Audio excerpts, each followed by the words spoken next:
Welcome to Guelph, Ontario. Just got a little coffee from a local spot called The Common. No Starbucks or Tim Hortons today, though they do have plenty of those in Guelph. It is a smaller Canadian city. I believe there's about 100,000 people in Guelph. But you know, as I take you on a little walk through the downtown core, you're going to see that most of those people are living in suburbs. You could call it a bedroom community. The reason I'm in Guelph is my cousin is about to get married. And so my family lives here in Guelph. So having a little family trip to celebrate the occasion. And while I'm here, thought I'd take a little stroll through this city. Could be interesting for some people who want to move to Guelph, or just anyone who's wondering what Canada looks like outside of the big cities. I find that when you're in big cities, let's say you're in Toronto or Montreal, you know, of course there's no denying that those are important parts of Canada, but in some ways what you get is a place that really becomes an international city of the world at some point.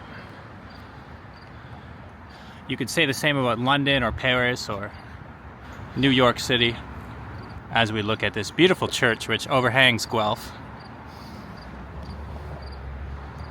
But all I was trying to say there is that when you go to the smaller cities, sometimes you learn a bit more about the country that you're in. You learn a bit more about the traditions, the history.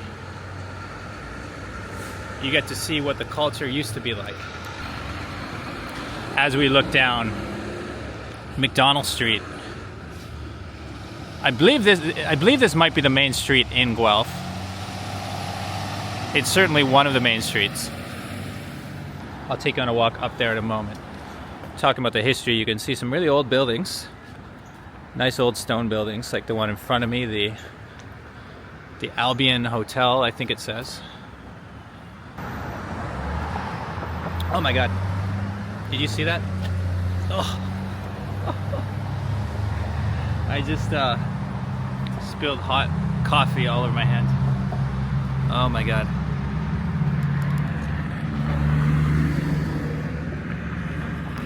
My addiction to coffee has once again made me suffer.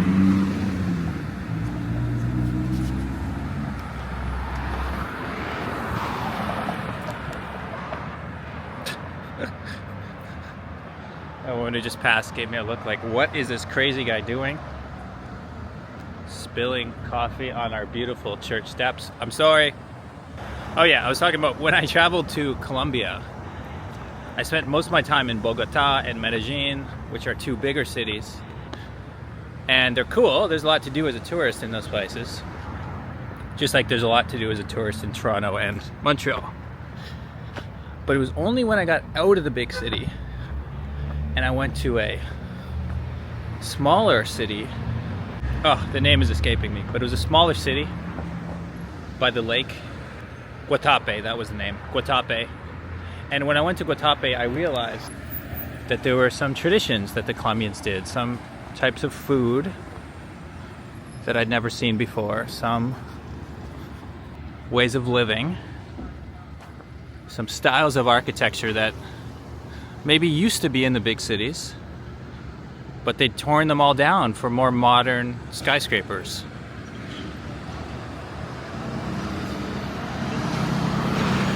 And I guess what I'm saying is, as we pass a really nice little record store, what's that say? Royal Cat Records. A really funky little spot. I think that these funky little spots and these old stone buildings, like the ones on the left, are what we used to find in the core of cities like Toronto and Montreal. But increasingly they've been torn down for more modern developments. So if you come to a place like Guelph. And, I think it was my cousin who was saying, we were talking about wanting to tour downtown Guelph. And they were like, tour what? What is there to tour? For the people who grew up here, it may sometimes feel quiet and simple and mundane. But to the people who don't live in a place like Guelph,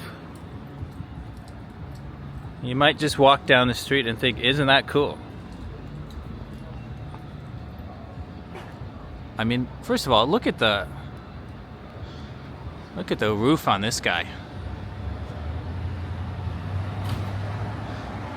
It really does feel like something from 19th century London or something, doesn't it?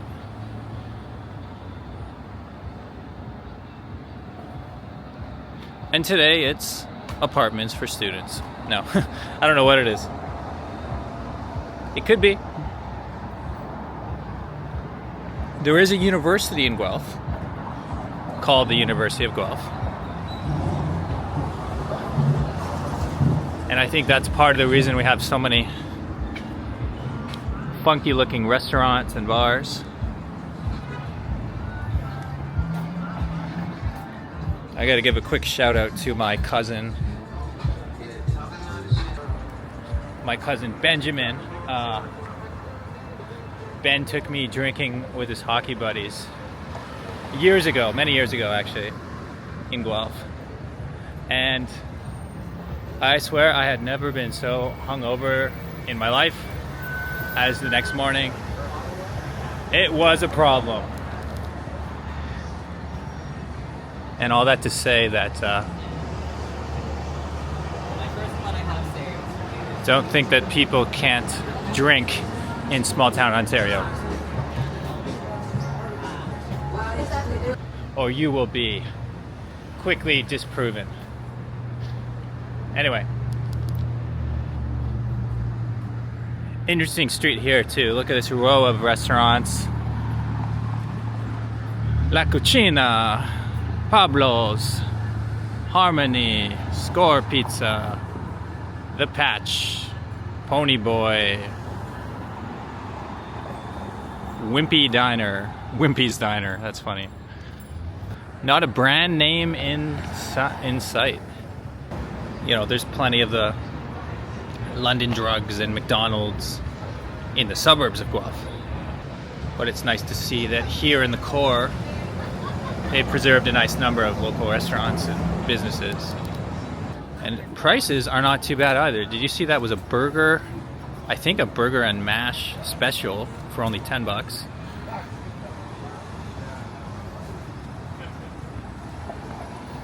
There's not much that you can get for $10 these days. And that bus to my right, is that electric? Look at that. Powered by electricity. Nice to see. I'm seeing all kinds of transit here because there's another bus, and then in front of us, that's the GO train, which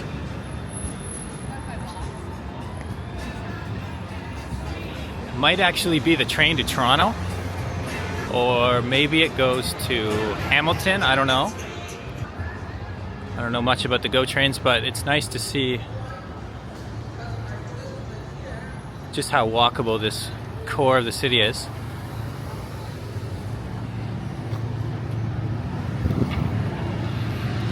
Yeah, look at that. Via Rail. That's the train station. Next to the bus station.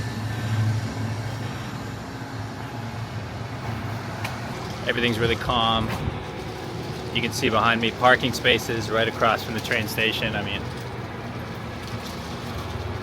super relaxed place. Very different than the streets of Toronto around Union Station, their train station, which is it's only about It's only about an hour, hour and a half drive from here, depending on the traffic. Maybe a little bit more. I was wondering earlier if that church was actually the tallest building in Guelph, but now I see that at least, I mean, that apartment's got to be, what, 15 stories? It must be a bit higher than that church. Just had a delicious panini at a spot across the street called Press for Time Paninis. Very nice staff. Good place for a quick snack. As always, I'm Dan. Hope you enjoyed this little video, and I'll catch you next time.